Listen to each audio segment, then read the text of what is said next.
Do you know how laws are made? Do you know how our government passes laws? Former lawyer and current professor Heather Elliott teaches girls about our three branches of government, from how they work together to pass laws, to how the branches keep the country running smoothly. This video will help every girl receive their democracy badge and teach them more about our government.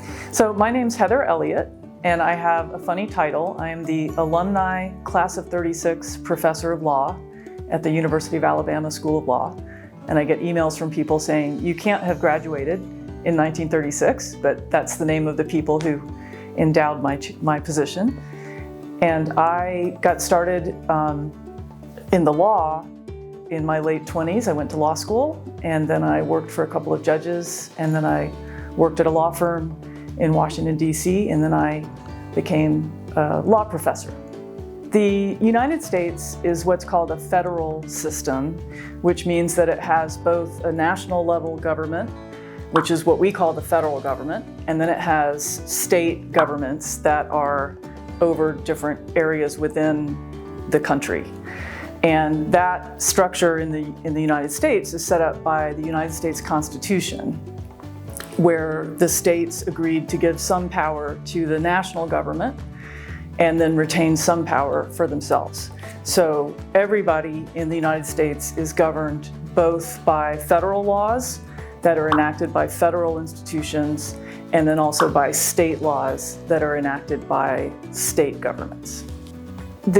As I mentioned, we have this US Constitution, and the Constitution divides the government up into three branches based on the functions that they serve.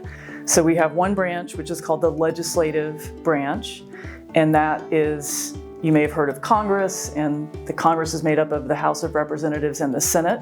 And so that's the legislative branch, and legislation is just a fancy word for law. So the legislative branch is the lawmaking branch. Then we have the executive branch, which is the president and people who work for the president. And it's called the executive branch because the Constitution says that the president has the duty to take care that the laws are executed. So he makes sure that the laws are followed. And then the third branch is the judicial branch, which is the branch of courts.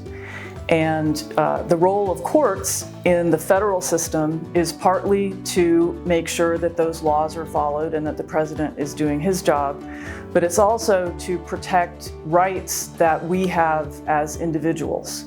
And so the Constitution says there are certain things that Congress cannot do and that the president cannot do, like interfere with our free speech.